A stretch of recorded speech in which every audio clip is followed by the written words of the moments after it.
હું ડૉક્ટર અક્ષય અને ડૉક્ટર સંદીપ મોરી સર મોરબીમાં પીડિયાટ્રિશિયન તરીકે પ્રેક્ટિસ કરીએ છીએ અને અમે બંને ઇન્ડિયન મેડિકલ એસોસિએશન મોરબી તથા ચિલ્ડ્રન રિસર્ચ યુનિવર્સિટી ગાંધીનગર તરફથી આપનું હાર્દિક સ્વાગત કરીએ છીએ. આજે હું અને મોરી સર તમને ઝાડા ઉલટી વિશે થોડુંક જ્ઞાન આપશું. હવે ઝાડા ઉલટી એટલે કે એક્યુટ ગેસ્ટ્રોએન્ટાઇટિસ જેમાં બાળકો ખૂબ જ હેરાન થાય છે અને એ બીજા નંબરનો કિલર ડિસીઝ છે ન્યુમોનિયા પછી. આના વિશે આજે આપણે જાણીશું. તો ડૉક્ટર અક્ષય જાકાસણિયા, હું તમને પૂછું છું કે આ ઝાડા ખરેખર શું છે? ઝાડા ઉલટી છે શું?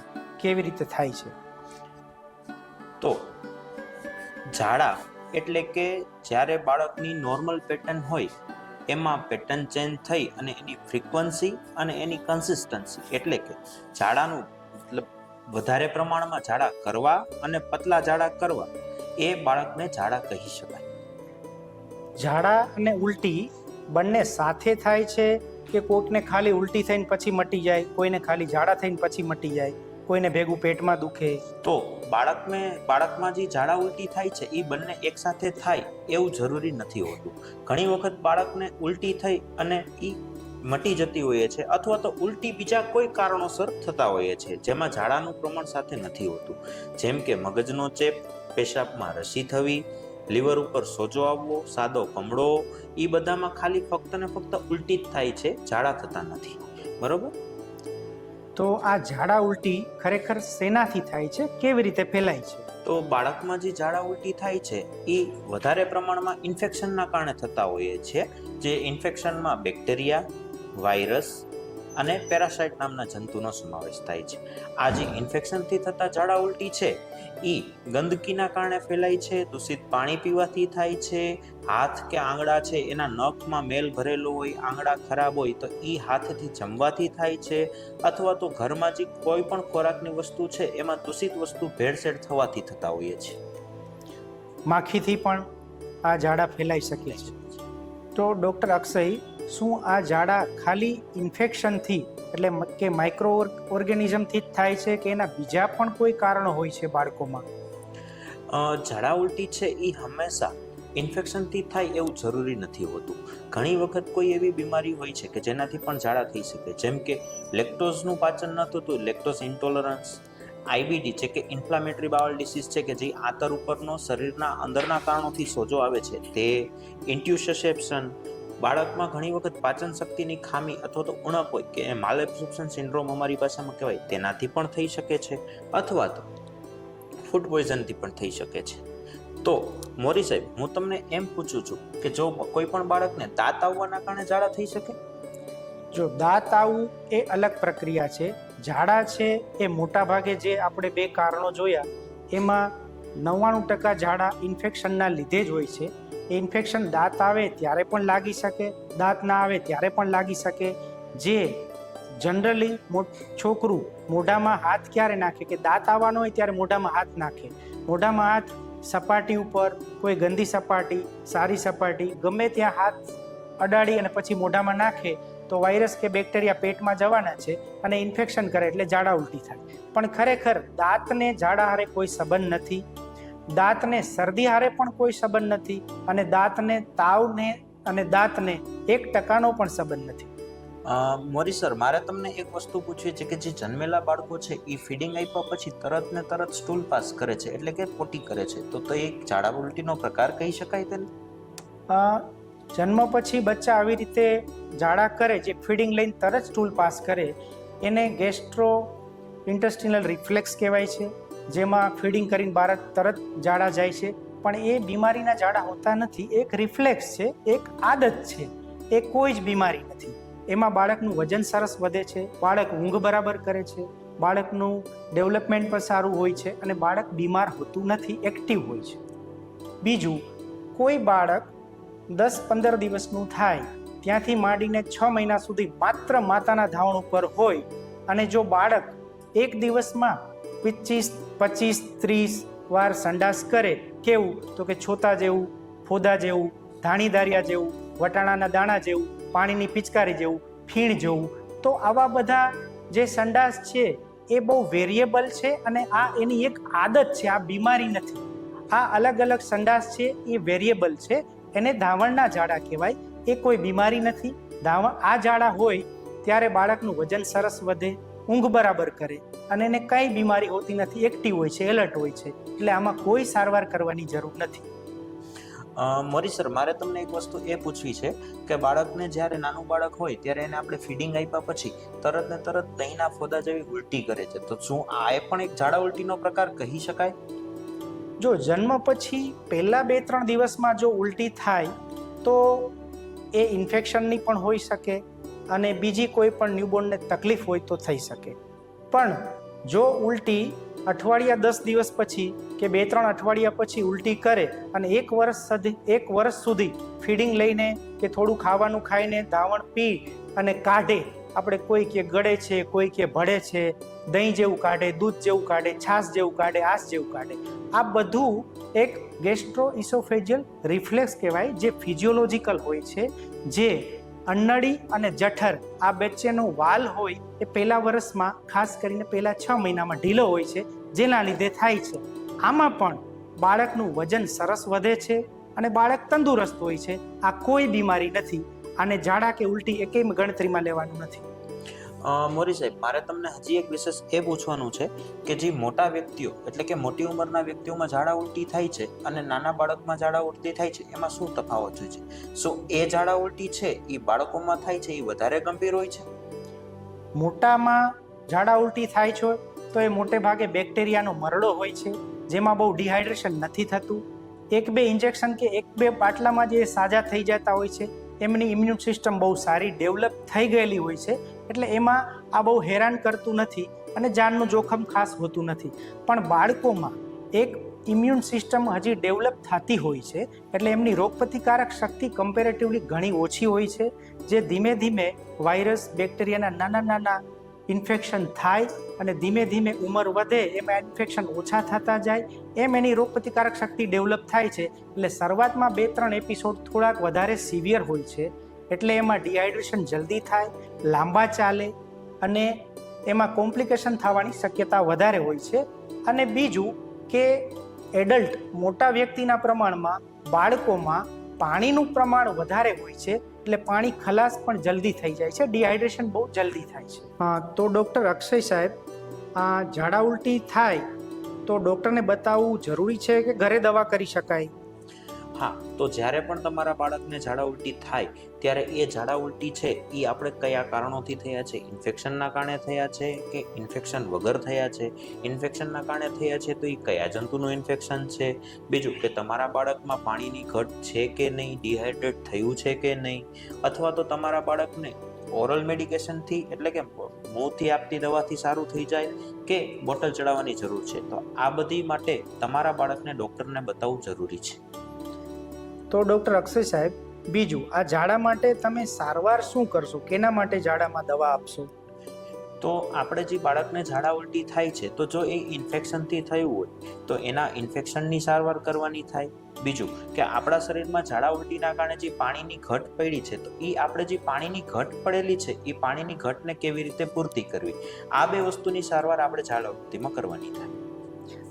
આ બધા જ ઝાડા ઉલટીઓમાં જે પાવડરવાળી દવા આવે છે એન્ટીબાયોટિક, જે કે સિફિક્ઝાઇમ હોય છે, ઓફ્લોક્સાસિન હોય છે, તો આની બધા ઝાડામાં જરૂર હોય છે?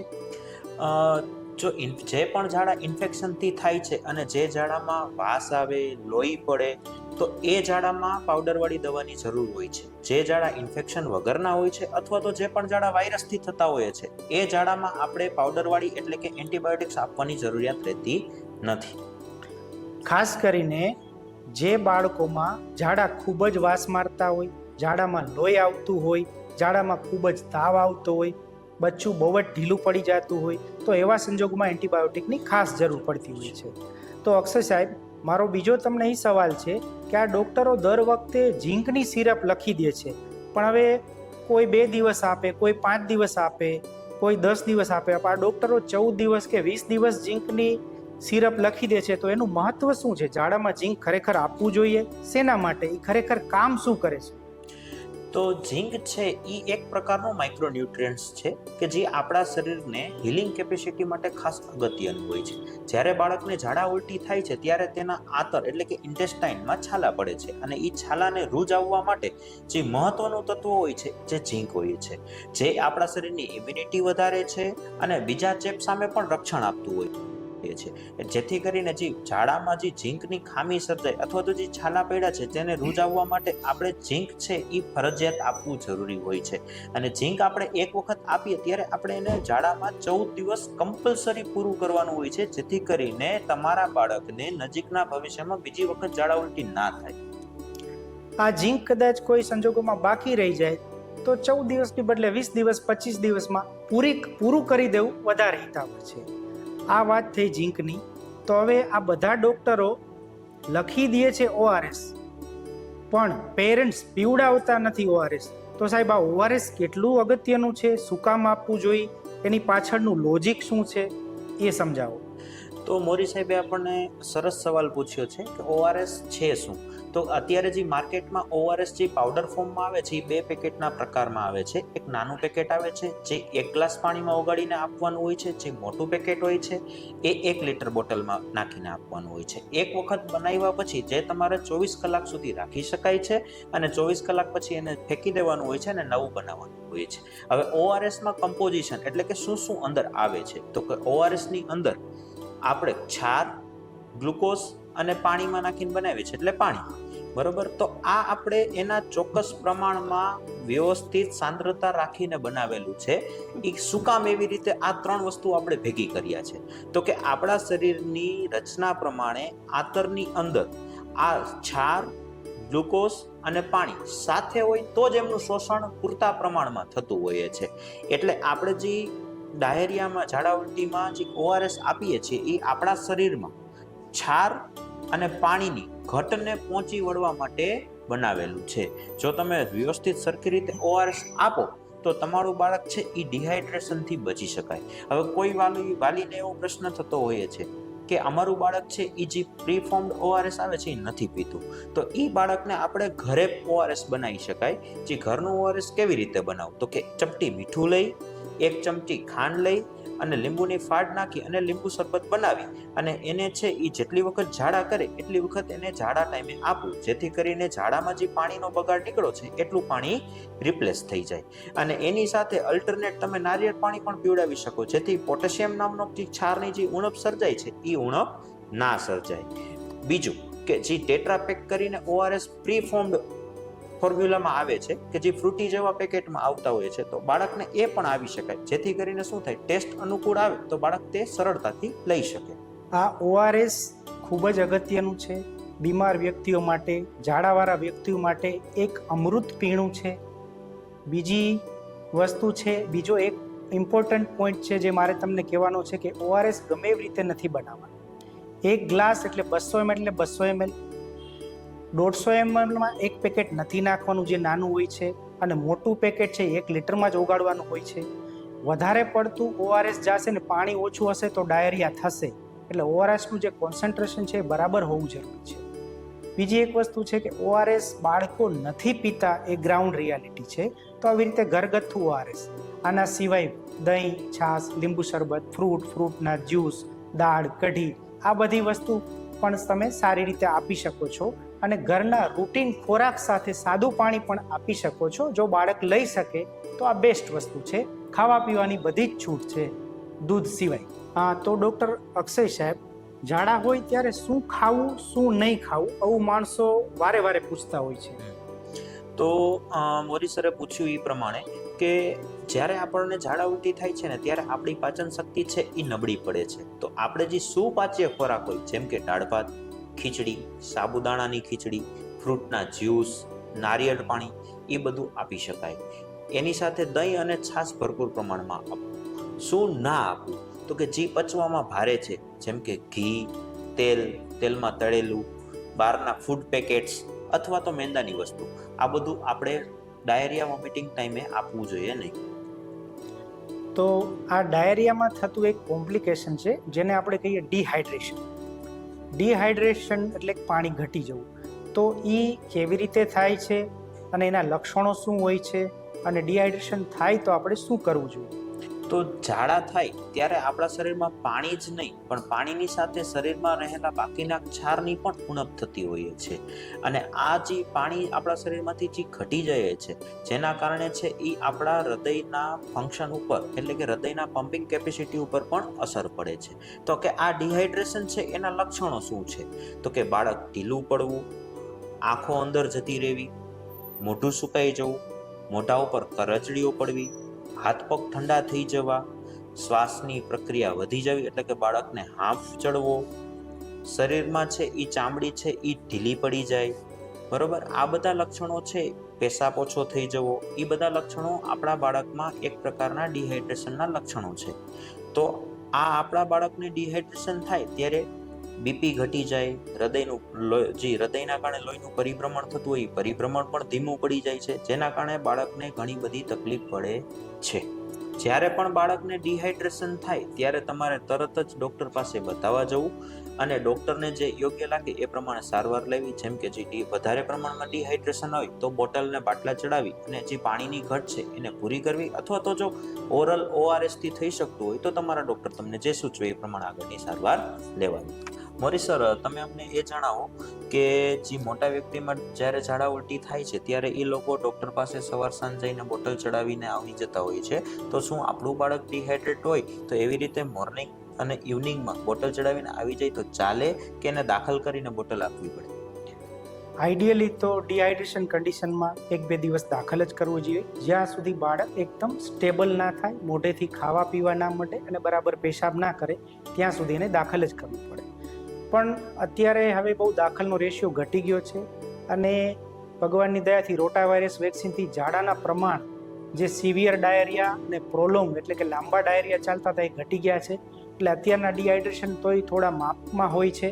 એટલે એ સંજોગોમાં તમે બોટલ ચડાવો, પણ એમ 1 કલાક સવારે આવીને 1 કલાક સાંજે આવીને નહીં. એના કરતાં જ્યાં સુધી ડિહાઇડ્રેશન કરેક્ટ ના થાય ત્યાં સુધી 4-5 કલાક બાળકને રાખવું જોઈએ. 4-5 કલાક પછી ફરીથી એસેસમેન્ટ કરવું જોઈએ કે બાળક કેટલું ખાય છે, કેટલું પીવે છે, એનું ડિહાઇડ્રેશન કરેક્ટ થઈ ગયું છે, બાળકે પેશાબ બરાબર 2-3 વાર કરી લીધું છે અને બાળક રમે છે, એક્ટિવ થઈ ગયું છે, એની તરસ જતી રહી છે. આ બધું બરાબર હોય તો આવ જાવ કરો અને બાટલા ચડાવી શકો છો, પણ આઈડિયલી નિયમ પ્રમાણે દાખલ કરવું જોઈએ. અને એના સિવાય બીજી ઘણી વસ્તુઓ, તાવ છે, ભેગી બીજા ઇન્ફેક્શન છે એ પણ જોવું પડે અને એની જનરલ કન્ડિશન મોનિટર કરતી રહેવી પડે. અને અત્યારે બોટલ ચડાવીને જતા રહો તો ઘણીવાર રાત્રે બીજા 7-8 ડાયરિયા થાય તો ફરી દાખલ થવા આવવું પડે, ફરી બોટલ ચડાવવા આવવું પડે. તો એ સમયે પાછું એસેસમેન્ટ બરાબર ન થાય. તો એના માટે સારી વસ્તુ તો એ જ છે કે જ્યારે ઓનગોઈંગ ડાયરિયા ચાલુ હોય ત્યારે દાખલ થવું જ વધારે હિતાવહ છે. હા ડૉક્ટર અક્ષય, તો મારે તમને એ પૂછવું છે કે આ ગળું પડે છે, તાળવું પડે છે, એ શું છે? એને કંઈ ઝાડા હારે લેવા દેવા છે કે કંઈ લેવા દેવા નથી? માણસોની ખોટી માન્યતા હોય છે. તો જે આપણને જે ગળું પડે છે એને ડાયરિયા સાથે થોડીક રિલેશન છે, પણ જે માન્યતાઓ છે એ માન્યતા ખોટી છે. તો કે ગળું શું કામ પડે છે? તો કે જ્યારે પણ આપણને ઝાડા ઉલટી થાય છે ત્યારે આપણા શરીરમાંથી પાણીનું પ્રમાણ ઓછું થઈ જાય છે. તો જે આપણા શરીરમાં પાણીની ઘટ પડે છે એ મગજની આજુબાજુ જે પાણી હોય છે એ પણ ઘટવાનું છે. તો એની સાથે જે પાણી ઘટવાના કારણે આપણું જે તાળવું છે એ ઉપરનું બેસી જતું હોય છે, એને આપણે દેશી ભાષામાં ગળું પડવાનું કહીએ છીએ. તો એ ગળું ઉપાડવાની જરૂર નથી. ગળું શું કામ પડ્યું છે? પાણીની ઘટના કારણે. તો તમે એ જે પાણી છે એ બાળકને હાઇડ્રેટ વ્યવસ્થિત કરી દો, બાળકના શરીરમાં પાણીનું રિપ્લેસમેન્ટ પાછું વ્યવસ્થિત થઈ જશે, તો જે ગળું પડ્યું છે એ એની વેળાએ જ નોર્મલ થઈ જશે. એના માટે ઉપડાવવા જવાની કે બીજી કોઈ સારવાર લેવાની જરૂરિયાત રહેતી નથી. હા ડૉક્ટર, તો મારે તમને એ પૂછવું છે કે દાદા દાદી આવીને એવું કહે છે કે અમે તો કોફી આપી કે અમે તો ચા આપી અને અમે ભૂતકાળમાં પણ આવું જ કરતા, એનાથી અમને ફાયદો થતો. તો ચા કે કોફી આપવી એ બાળકોને યોગ્ય છે? તો મોરી સરે સરસ સવાલ પૂછ્યો છે કે જે ચા અને કોફી જે ગઈડા કે છે આપવાની, એ આપવાની અત્યારે આપણા બાળકને જરૂરિયાત રહેતી નથી. ચા અને કોફીમાં દૂધ આવે છે, તો દૂધવાળી કોફી કે દૂધવાળો ચા પીવડાવો તો દૂધ પાચનમાં ભારે હોય છે, તો એક તો પાચન શક્તિ નબળી હોય છે એટલે પાચનમાં તકલીફ પડે. બીજું કે ચા અને કોફીથી છે એ પેરિસ્ટાલ્સિસ મુવમેન્ટ ઉપર પણ ઘણી વખત અસર પડતી હોય છે, જેથી કરીને ઝાડા ઉલટી છે એ ઘણી વખત ત્યારે મટી જાય પણ એને પેટમાં સોજો ચડવો, પેટ ફૂલાઈ જવું એવી તકલીફો પડે છે. અને અગત્યની વસ્તુ, ચા હોય કે કોફી હોય, અંદર દૂધ તો હોય છે. ઝાડા ઉલટીમાં સૌથી પહેલું અપચન જો થતું હોય તો એ દૂધનું છે, એટલે બને ત્યાં સુધી દૂધ એવોઇડ કરવાનું. દહીં અને છાશ આપી શકાય છે. તો ડૉક્ટર અક્ષય સાહેબ, મારે તમને એવું પૂછવું છે કે મેડિકલ સ્ટોરમાંથી એક પીળી ગોળી આપી છે જેનું નામ લોપેમાઇડ છે. એક જ ગોળી ખાઈને ઝાડા બંધ થઈ જાય છે. તો આ બાળકોમાં આપી શકાય? એ કેટલી સેફ છે? આપવી જોઈએ કે ના આપવી જોઈએ? અને આપો તો એનું નુકસાન શું થાય, ફાયદા શું થાય? તો જે લોપેમાઇડ કરીને ટેબ્લેટ આવે છે એમાં લોપેરામાઇડ નામની મેડિસિન આવતી હોય છે. તો જે આ લોપેરામાઇડ નામની મેડિસિન છે એ બાળકના જે પાચન માટે કે આંતરની જે મુવમેન્ટ થતી હોય ખોરાકને આગળ ધપાવવા માટે, એને અમારી ભાષામાં પેરિસ્ટાલ્સિસ કહેવાય છે. તો એ પેરિસ્ટાલ્સિસ બંધ કરી આપે છે, જેથી કરીને દવા પીવડાવ્યા પછી તમારા બાળકને તરત છે એ ઝાડા બંધ થઈ જશે. પણ તમારા જે ઝાડા અંદર શરીરમાં પડ્યા રહ્યા છે એ લોપેરામાઇડે જે આંતરની પેરિસ્ટાલ્સિસ મુવમેન્ટ બંધ કરી દીધી છે એના કારણે એમાં ભરાવો થશે, આંતરમાં સોજો આવશે, જેના કારણે પેટ ફૂગી જશે. ઘણી વખત આવી કન્ડિશનમાં આંતર ફાટી પણ જતા હોઈએ છે. તો જે આ દવા છે એ ઝાડા નથી મટાડતી, પણ ઝાડાનો જે પેરિસ્ટાલ્સિસ મુવમેન્ટ છે એ બંધ કરી દે છે. જેથી કરીને આ ગોળી છે એ નાના બાળકોમાં તો ખાસ કરીને ના જ આપવી જોઈએ, જેનાથી બાળકને નુકસાન થાય છે. ઓકે, તો આ ગોળી આપ્યા પછી 2 દિવસ સંડાસમાં સારું લાગે, ઝાડા બંધ થઈ જાય, પણ જેવી ગોળીની અસર પૂરી થાય એટલે 24 થી 48 કલાકમાં ઝાડા હતા એટલા ને એટલા ચાલુ થઈ જાય. પેટમાં પાણી ભરાયેલું હોય પણ હકીકતમાં તો ડિહાઇડ્રેશન, એટલે આ ગોળી ક્યારેય બાળકોમાં આપવાની હોતી નથી. હા, તો ડૉક્ટર અક્ષય સાહેબ, મારો તમને એ સવાલ છે કે બાળકોને આટલા વારે ડાયરિયા થતા હોય તો અમારે એની કેટલી લેંઘી ધોવી, કેટલી ચડ્ડી ધોવી, તો બાળકોને ડાયપર પહેરાવવું જોઈએ ના પહેરાવવું જોઈએ, એના વિશે તમારું શું કહેવું છે? જો ડાયરિયાના સમયે છે ને બાળકોને ડાયપર પહેરાવો ને તો જે ઇન્ફેક્શનવાળા જે ઝાડા છે એ ડાયપરમાં પડ્યા રહે, જેથી કરીને શું થાય કે એ ઝાડાની આજુબાજુની જે ચામડી છે એની ઉપર રિએક્શન લાવી અને એને રેસિસ લાવી શકે. બીજું કે જે ઝાડા ન્યા પડ્યા છે તો એ પીપીના રસ્તાની આજુબાજુ હોય છે, તો એ પેશાબમાં ઇન્ફેક્શન અને એ બધું કરાવી શકે. જેથી કરીને ડાયપર ઝાડાના ટાઈમે ડાયપર પહેરવું એ દવા કે યોગ્ય નથી. કોઈક વાર હોસ્પિટલમાં વારે ચાદર ના બગડે એના માટે અમારે વાપરવી પડે છે, પણ વાપર્યા પછી જેવા ડાયરિયા થાય એવા ફ્રિકવન્ટ ચેન્જ કરતું રહેવું એ બહુ વધારે અગત્યનું છે. તો ડૉક્ટર અક્ષય સાહેબ, મારે તમને એ પૂછવું છે કે આ એક 5 કે 10 mlની પાણીની જે ટોટી જેવી દવા આવે છે જેને આપણે પ્રોબાયોટિક કહીએ છીએ, એ ખરેખર છે શું અને એનું કામ શું છે? તો જે દર વખતે તમે ડૉક્ટર પાસે જાઓ અને ઝાડા ઉલટી થાય એટલે ઓલી 6 ટોટી આપે, સવાર સાંજ એક લેવાની. તો એ છે એ પ્રોબાયોટિક્સ, એટલે કે એક ગુડ બેક્ટેરિયા છે કે જે આપણને ખાવામાં દહીં છાશમાં રૂટીનલી મળતા જોઈએ છે. તો એ ગુડ બેક્ટેરિયાનું કામ શું છે? તો કે ગુડ બેક્ટેરિયા છે એક તો આપણા પાચન શક્તિમાં મદદ કરે છે, અને બીજું કે એ આપણા જે આંતર છે એની દિવાલમાં ચોટેલા હોય છે, જેથી કરીને જે ઇન્ફેક્શન કરતા હાર્મફુલ બેક્ટેરિયા છે એને આપણા આંતરની સપાટી સાથે ચોંટવા દેતા નથી. એટલે આ પ્રોબાયોટિક્સ છે એ ડાયજેશનમાં હેલ્પ કરે અને આપણા બાળકને ઇન્ફેક્શનથી બચાવે છે. તો જે એ છે. બીજો એ સવાલ છે કે ઘણીવાર ઝાડા લાંબા ચાલે, 5-7 દિવસ થઈ જતા હોય, પછી બાળકના ઝાડાના વાયરસ કે બેક્ટેરિયા તો જતા રહ્યા હોય, એન્ટીબાયોટિક કે બીજી કોઈ દવાની જરૂર ના હોય, પણ બાળકને છતાંય ઝાડા ચાલુ હોય ને અપચન થતું હોય, આ બાજુ ખાધું અને 5-10 મિનિટમાં જ સંડાસમાં બધું પાછું નીકળી ગયું, તો આ જે અપચન એટલે કે લેક્ટોઝ ઇન્ટોલરન્સ છે એ શું છે, કેવી રીતે થાય છે, એની ટ્રીટમેન્ટ શું છે? તો લેક્ટોઝ ઇન્ટોલરન્સ છે એ એક પ્રકારનું અપચો છે. જે લેક્ટોજન નામનો પદાર્થ છે એ આપણા દૂધમાં વધારે પ્રમાણમાં હોય છે, જેનું પાચન લેક્ટેઝ નામનો એન્ઝાઇમ કરતો હોઈએ છે. જ્યારે આપણા શરીરમાં ઝાડા ઉલટી થાય ત્યારે જે માઇક્રોવિલાઈ છે એ ઝાડામાં ધોવાઈ જતી હોય છે, જેથી કરીને લેક્ટેઝ એન્ઝાઇમ આપણા શરીરમાં બનતો નથી. અને આ લેક્ટેઝ એન્ઝાઇમ જે નથી બનતો એના કારણે લેક્ટોજનનું પાચન નથી થતું. એ લેક્ટોજનનું જે પાચન નથી થતું એના કારણે જ્યારે બાળકને આપણે ફીડિંગ આપી તો તરત પોટી કરે છે. એ પોટી છે એ ફાટેલા દૂધ જેવું, દહીંના ફોદા જેવું ફોદા નીકળે, જે ઝાડાની જગ્યા છે એની આજુબાજુ રેસિસ કરે. આ બધું એના સિમ્ટમ્સ છે. તો આના માટે આપણે શું ઉપાય કરી શકીએ? તો અત્યારે છે એ નવા રિસર્ચ અનુકૂળતાએ જે લેક્ટેઝ એન્ઝાઇમના ડ્રોપ્સ આપે છે કે જે આપણે એવરી ફીડિંગની સાથે આપી શકીએ કે જે અંદર પાચન ન થતું તો આપણે બહારથી ડ્રોપ્સ આપીને પાચન કરાવીએ, અથવા તો જે લેક્ટોજન વગરનું મિલ્ક છે એ પણ આપણે બાળકને ચાલુ કરાવી શકીએ, જેથી કરીને જે લેક્ટોજનનું પાચન નથી થતું તો હવે દૂધમાંથી લેક્ટોજન જ કાઢી નાખ્યું તો પાચન અપચાનો સવાલ નથી. આ લેક્ટોઝ અને સુક્રોઝ ફ્રી ફોર્મ્યુલા એટલે soya protein base powder milk આવે છે એ આપી શકાય છે. તો આ પાછળ સંડાસની જગ્યાએ ચામડી છોલાઈ ગઈ હોય, પેરીએનલ રેસિસ થયા હોય, એના માટે તમે શું પ્રિસ્ક્રાઇબ કરશો?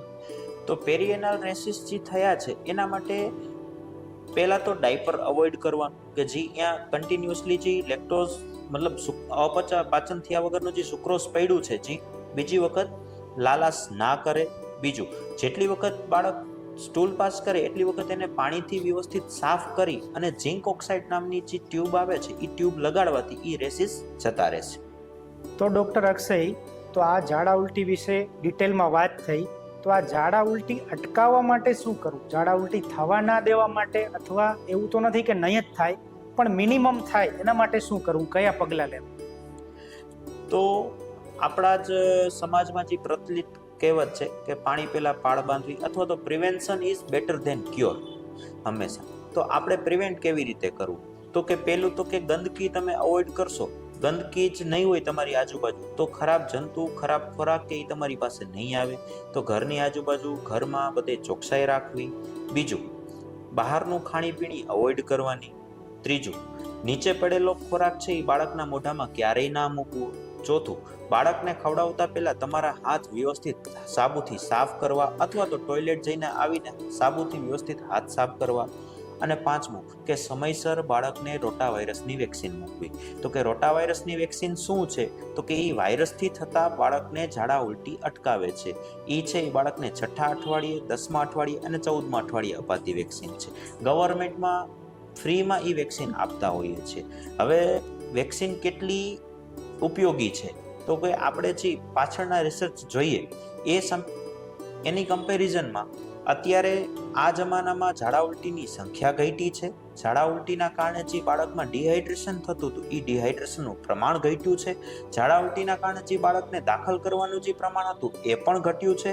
અને આપણા જે ભારત સરકારના આંકડા મુજબ ઝાડા ઉલટીના કારણે જે બાળ મરણ દર હતો એ પણ ઘટાડો થયો છે. તો વેક્સિન ચોકસાઈ અને ચોકસાઈથી ઘણા બધા આપણે ફાયદા થયા છે. એક સમય એવો હતો કે રોટા વાયરસ વેક્સિન જ્યારે નહોતી મળતી ત્યારે બાળકોને એટલા ઝાડા થતા કે 10-15 દિવસ ચાલતા અને પાણી એટલું બધું ઘટી જતું કે બાળક સાવ નીચોવાઈ જતું. એક હોસ્પિટલમાં દાખલ થાય, ફરક ના પડે, વિશ્વાસ ના આવે એટલે બીજે દાખલ થાય, 3 દિવસ ત્યાં રહીએ, ત્યાં ફરક ના પડે એટલે ત્રીજે દાખલ થાય, ત્યાંય માંડ ત્રીજા દિવસે મળે. એટલે આટલું બધું મોટું બર્ડન હતું જે રોટા વાયરસની વેક્સિનના લીધે ઘટી ગયું છે. તો મોરી સર, આપણે આજે આ ડિસ્કશન થયું એનો તમે નિષ્કર્ષ એટલે કે સંદેશ શું આપવા માંગશો? ઝાડા ઉલટીમાં કાળજી રાખવા માટે તમે ચોખ્ખાઈ રાખવી ખૂબ જરૂરી છે. સાબુથી હાથ ધોવા, ખવડાવતી પહેલાં, રસોઈ કરતી પહેલાં સારી રીતે ચોખ્ખાઈ રાખવી એ ખૂબ જરૂરી છે. બીજું છે ઘરનું ખાવાનું, બહારનું નહીં ખાવાનું. ખાસ કરીને જે વાસી ખોરાક હોય એનાથી બહુ દૂર રહેવાનું. ત્રીજી વસ્તુ છે rota virus vaccine. Rota virus vaccine અવશ્ય મુકાવો, સરકારીમાં ફ્રીમાં મળે જ છે. ચોથી વસ્તુ છે કે જ્યારે ડાયરિયા થાય ત્યારે સમયસર એની ટ્રીટમેન્ટ કરાવો, અને ડિહાઇડ્રેશન થાય તો ખૂબ જ જાગૃતતાપૂર્વક એની ટ્રીટમેન્ટ હોસ્પિટલમાં કરાવો, અને કોમ્પ્લિકેશન ના થાય એનું ધ્યાન રાખો અને તંદુરસ્ત રહો. નમસ્કાર. નમસ્કાર.